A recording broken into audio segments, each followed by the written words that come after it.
प्रभू येशूच्या नावाने सर्वांना शालोम. प्रियांनो, शमूएलाचे पहिले पुस्तक अध्याय 6 मध्ये आपण बारकाईने पाहिलं तर जेथे परमेश्वराच्या उपस्थितीचं तेज प्रगट झालेलं असतं, तो जो कराराचा कोश होता तो इस्रायलांनी युद्धभूमीत नेला.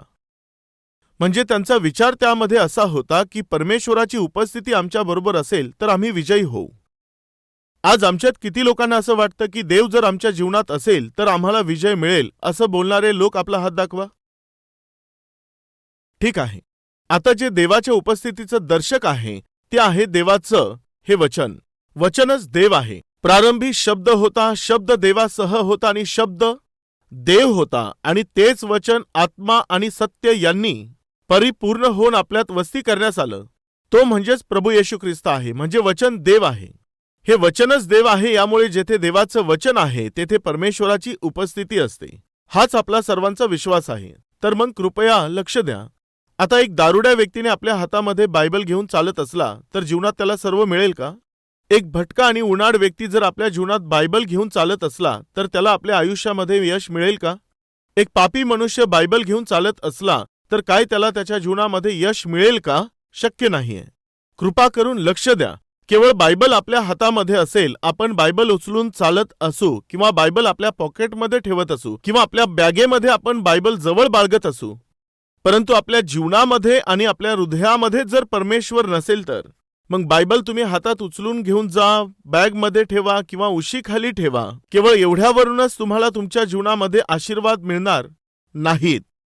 सर्वात प्रथम देव तुमच्या हृदयात आणि तुमच्या जीवनात असला पाहिजे. त्यानंतर देवाचं जे वचन आहे ते तुमच्या जीवनात फळास येईल, तुम्हाला फलद्रूप असं जीवन देईल. हे इस्रायली लोक एवढे मूर्ख होते की ते आपल्या मनमर्जीचं जीवन जगत असताना, पापी कृत्य करत असताना, जेथे देवाची उपस्थिती असते त्या कराराचा कोश त्यांनी त्या युद्धभूमीमध्ये सोबत नेऊन त्यांना काय वाटलं माहितीये? कराराचा कोश हा देवाच्या उपस्थितीचं दर्शक आहे. जर तो आपण आपल्या सोबत नेला तर त्या बलिष्ठांना आपल्याला युद्धामध्ये हरवता येईल या भ्रमात ते राहिले. प्रिय भाऊ आणि बहिणींनो, आपल्यातील बरेचसे लोक केवळ असंच करतात. मनमर्जीचं जीवन जगतात. जसेच परीक्षा येतात तेव्हा देवा करू लागतात. तोपर्यंत मनमर्जीचं जीवन जगतात आणि इंटरव्ह्यू आल्यानंतर देवा बोलू लागतात. मनमर्जीचं जीवन जगत असतात आणि आजारी पडल्यानंतर मग देव करत राहतात. मनाला वाटेल तसे वागत असतात आणि लग्नाचं वय झाल्यानंतर देवा तुझी इच्छा, तुझी मर्जी बोलत असतात.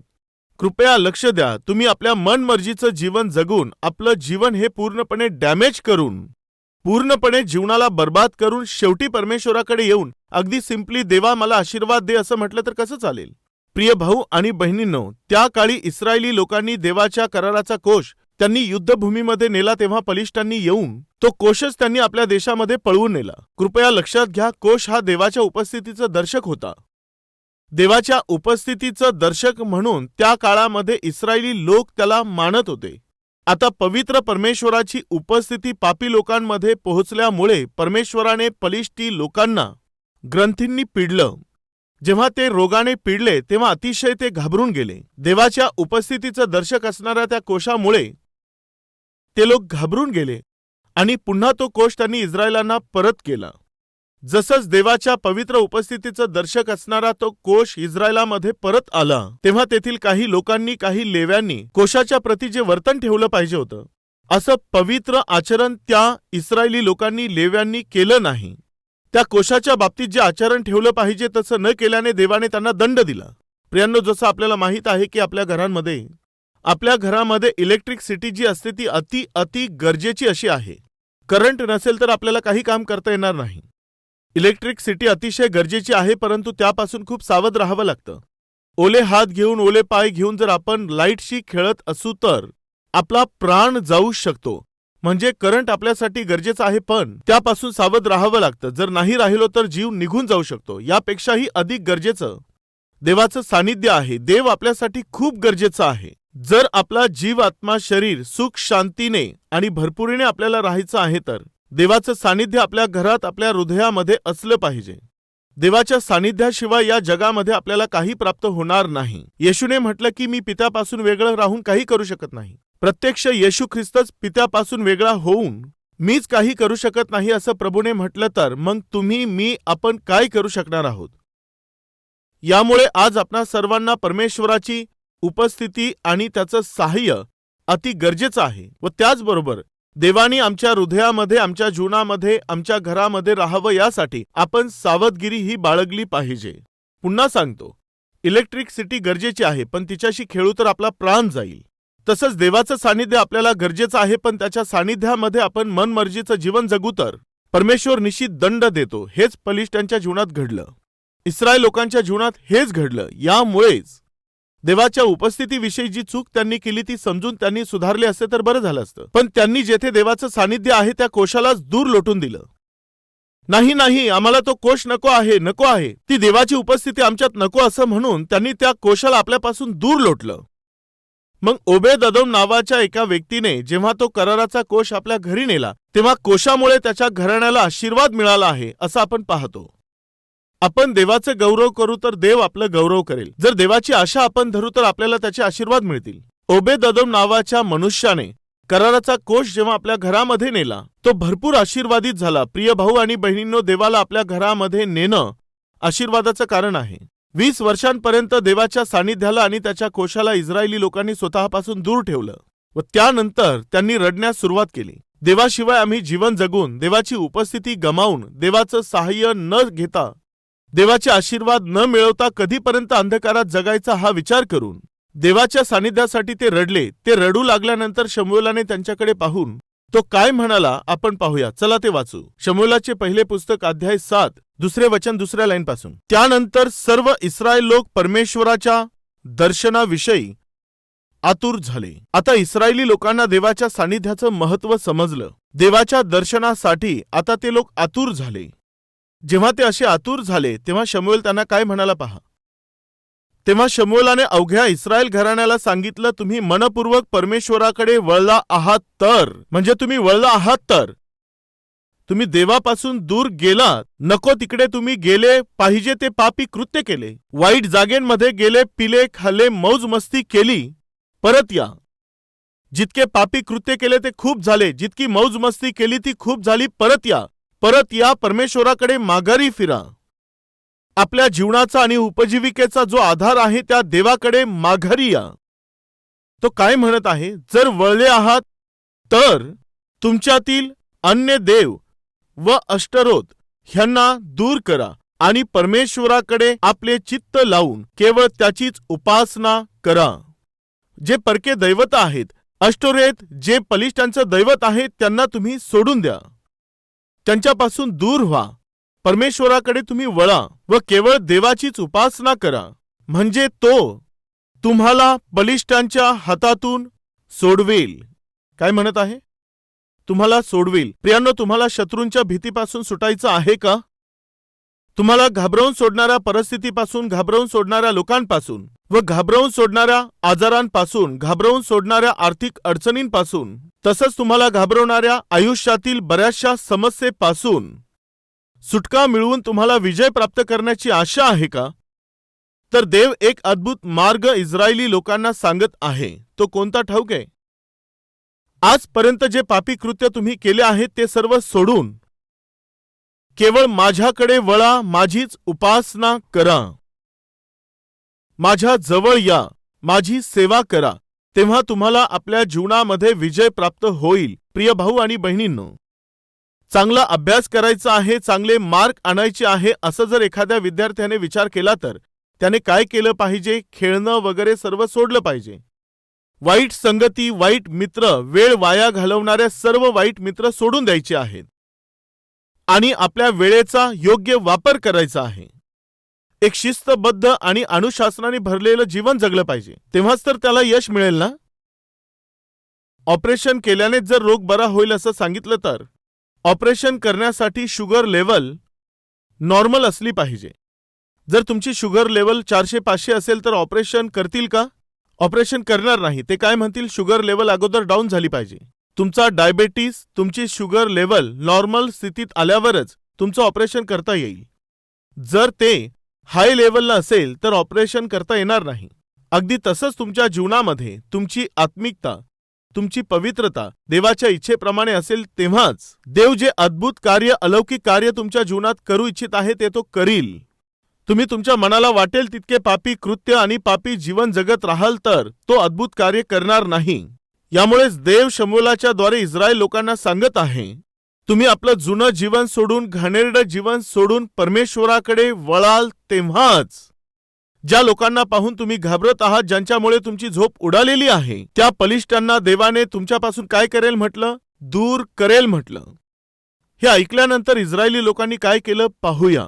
5वे वचन. शमूएल म्हणाला, सर्व इस्रायल लोकांना मिस्पात जमा करा, म्हणजे मी तुमच्यासाठी परमेश्वराची प्रार्थना करीन. तेव्हा ते मिस्पात जमा झाले आणि त्यांनी पाणी काढून आणून परमेश्वरासमोर ओतले आणि त्या दिवशी ते उपवास करून म्हणाले, आम्ही परमेश्वराचा अपराध केला आहे. तेव्हा शमूएल मिस्पात इस्रायली लोकांचा न्यायनिवाडा करीत असे. प्रियांनो ऐका, आता शमूएलाने काय केलं माहीत आहे? तो जेथे राहत होता त्या मिस्पा या ठिकाणी शमूएलाने जेथे तो राहत होता तेथे सर्व इस्रायली लोकांना एकत्रित केलं.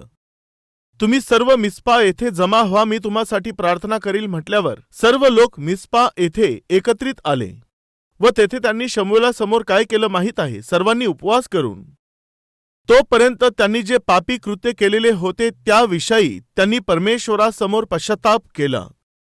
प्रिय भाऊ आणि बहिणींनो, जर तुम्ही लक्षपूर्वक पाहाल तर 7व्या अध्यायामध्ये ते देवाविषयी आतुर झाले. ते रडले, आम्ही देवाचं सानिध्य गमावलेलं आहे, देवाची उपस्थिती दूर केली आहे असं म्हणून त्यांनी रडले आहेत. जर तुम्ही 7व्या अध्यायातील 4 व 5 वचन तसंच 6 व 7 वचन जर बारकाईने पाहिलं तर त्यांनी येथे पश्चाताप केला. अगोदर ते आतुर झाले, त्यानंतर त्यांनी पश्चाताप केला. 7व्या अध्यायाच्या 5व्या वचनात आपण पाहतो तिकडे काय म्हटलं आहे? मी तुम्हासाठी प्रार्थना करील, तुम्ही जमा व्हा असं म्हणून शमूएलाने सर्वांना जमा केलं. त्यांनी विलाप केला, पश्चाताप केला व प्रार्थना केली. आता शमूएलाने त्यांना येथे एक वचन दिलं होतं की मी तुमच्या वतीने परमेश्वर देवाकडे प्रार्थना करील. या असं म्हणून त्यांना आवाहन केल्यावर ते सर्वजण उपवास करून आले व पश्चातापपूर्वक जेव्हा ते लोक प्रार्थना करत होते तेव्हा ही बातमी बलिष्ठांना समजली. कोणती बातमी समजली? सर्व इस्रायली लोक अष्टोरोत नावाच्या बलिष्ठांच्या दैवताला, ते त्या वेळेपर्यंत ज्या मूर्त्यांना भजत होते ते सर्व सोडून ते परमेश्वराकडे वळून परमेश्वराची उपासना करत आहे, ही बातमी बलिष्ठांना समजली.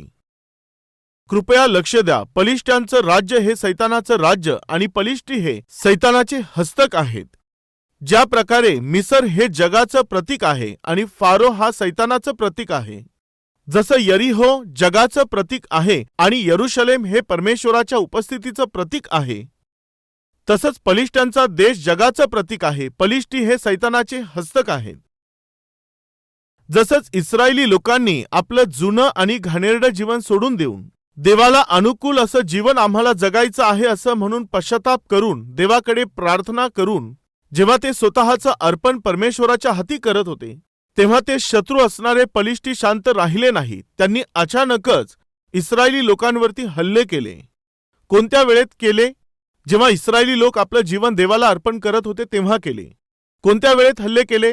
पापमय जीवन सोडून, पापी मार्ग सोडून परमेश्वरासाठी पवित्र जीवन जगण्याचा निर्णय जे घेत होते तेव्हा अचानकच बलिष्ठी त्या इस्रायलांशी युद्ध करण्यासाठी आले. या अगोदरच या बलिष्ठांनी इस्रायली लोकांना पराभूत केलेलं होतं. जर तुम्ही बारकाईने अभ्यास केला तर शास्त्यांच्या काळामध्ये बलिष्ठी लोकांनी इस्रायली लोकांना 40 वर्षांपर्यंत बंदी बनवून त्यांना छळलं, त्रास दिला. त्यामुळे त्या काळामध्येच इस्रायली लोक बलिष्ठांना अतिशय घाबरत होते, भयभीत होत होते. आता ते आपल्या जीवनामध्ये परिवर्तनाची आशा धरून परमेश्वराकडे येऊन जेव्हा प्रार्थना करू लागले, समर्पण करू लागले, तेव्हा अचानक बलिष्ठी युद्ध करण्यास आल्यावर मग काय होणार? हे असं का घडत होतं प्रियांनो? कृपया लक्ष द्या. अनेक प्रसंगांमध्ये काही लोक माझ्याकडे येऊन सांगतात, पास्टर, माझं तारण झाल्यानंतर, बाप्तिस्मा घेतल्यानंतर कितीतरी कष्ट माझ्या आयुष्यामध्ये येऊ लागले आहेत.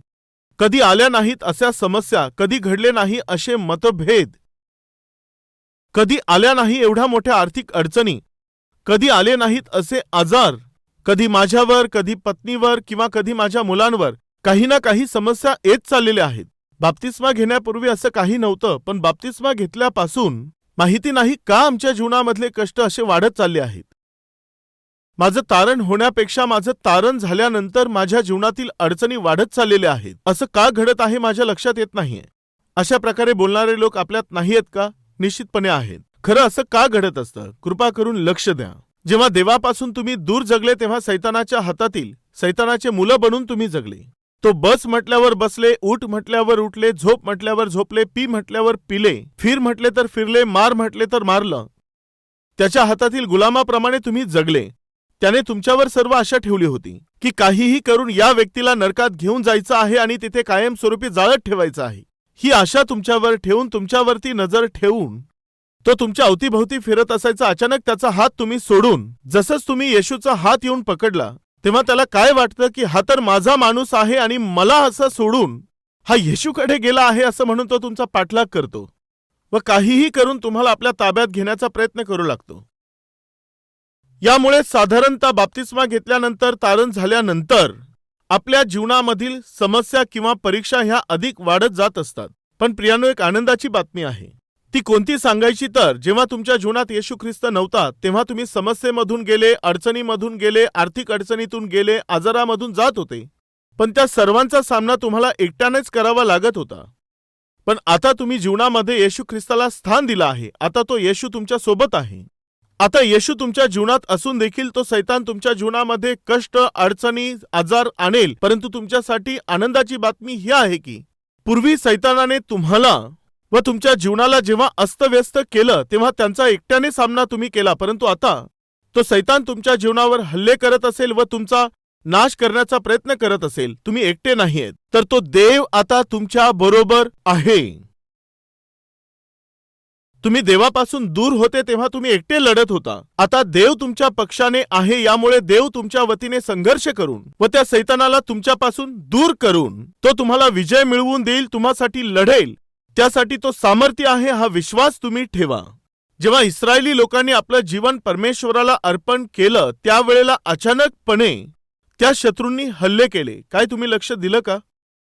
विशेष करून बहिणींनो, तुम्ही अधिक प्रार्थना करत असता, परमेश्वराच्या निकट जीवन जगत असता त्या वेळेमध्येच या अगोदर तुमचा पती जो विचित्र वागत नव्हता तो आता विचित्रपणे वागू लागेल.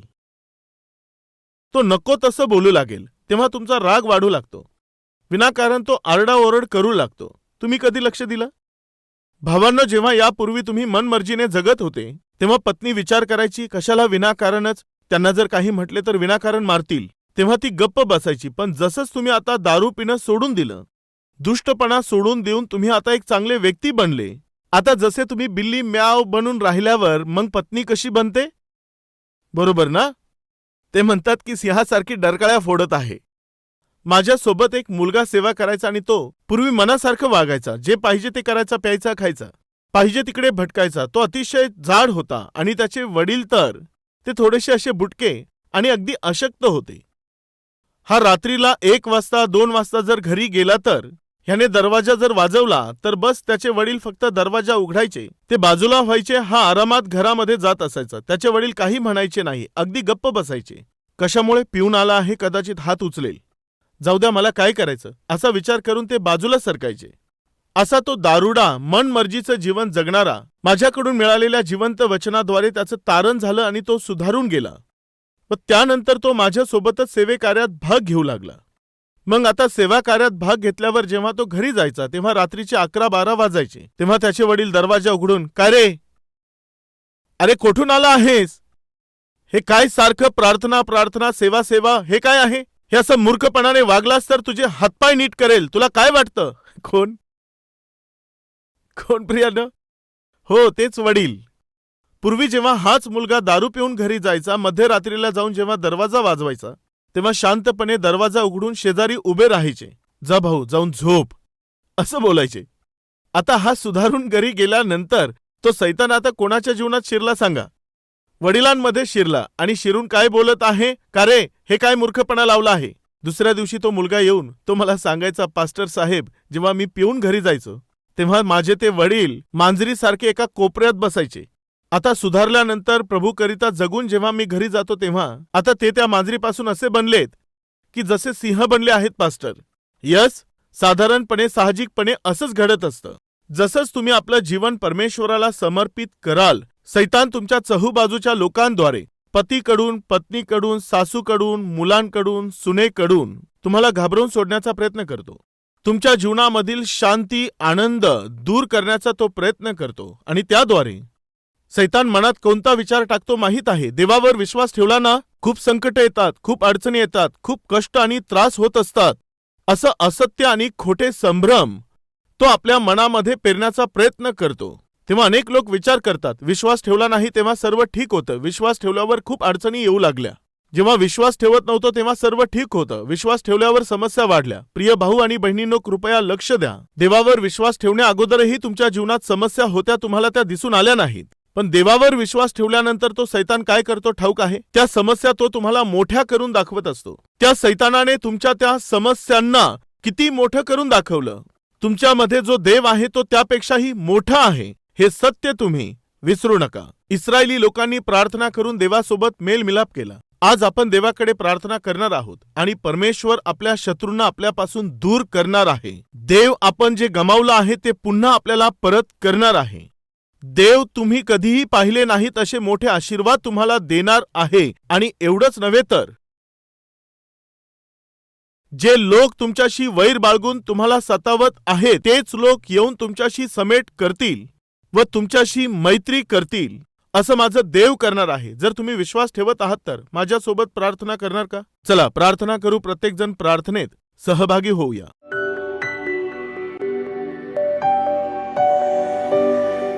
महान पवित्र प्रेमळ परमेश्वर देवा, अगदी सरळ व स्पष्टपणे तू आम्हाशी बोललेला आहेस. ज्या प्रकारे शमूएलाच्या प्रार्थनेने इस्रायली लोकांवरती प्रभाव टाकला, इस्रायली लोकांमध्ये कुंपण घातलं. देवा, त्या शत्रूंनी आमच्या कुटुंबाकडे, आमच्या मुलांकडे येऊ नये. देवा, चहूबाजूने कुंपण घालून प्रार्थनामय जीवन जगण्याची कृपा तू आम्हाला दे. आम्ही आमच्या ज्ञानबुद्धीवर अवलंबून न राहता तर प्रार्थनेवरती अवलंबून राहून सुरक्षित असं जीवन जगण्याची कृपा आम्हाला दे देवा.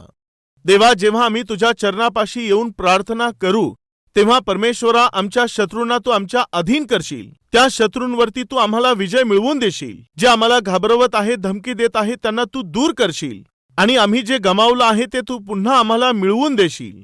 देवा, तू आमचं सहाय्य कर. ज्या लोकांनी जे काही गमावलं आहे, ज्यांनी आपलं स्वास्थ्य गमावलेलं आहे, ज्या लोकांनी आर्थिक सक्षमता गमावली आहे, नोकरी गमावलेली आहे, ज्यांनी आपलं कुटुंब गमावलेलं आहे, पती पत्नी सोबत असणारी एकी आणि सलोखा ज्यांनी गमावलेला आहे, जेही गमावलं आहे ते त्यांना परत कर देवा. देवा, केलेल्या सर्व अपराधांची क्षमा कर. जुनं आणि घाणेरडं जीवन सोडून देत असणाऱ्यांना परमेश्वर देवा, नवीन जीवन, नवीन मार्ग आणि नवीन उज्ज्वल भविष्य देवा तू प्रत्येकाला बहाल कर आणि अद्भुत आशीर्वादित भविष्य दिसून यावं यासाठी सहाय्य कर. येशूच्या नावाने प्रार्थना मागतो बापा, आमेन.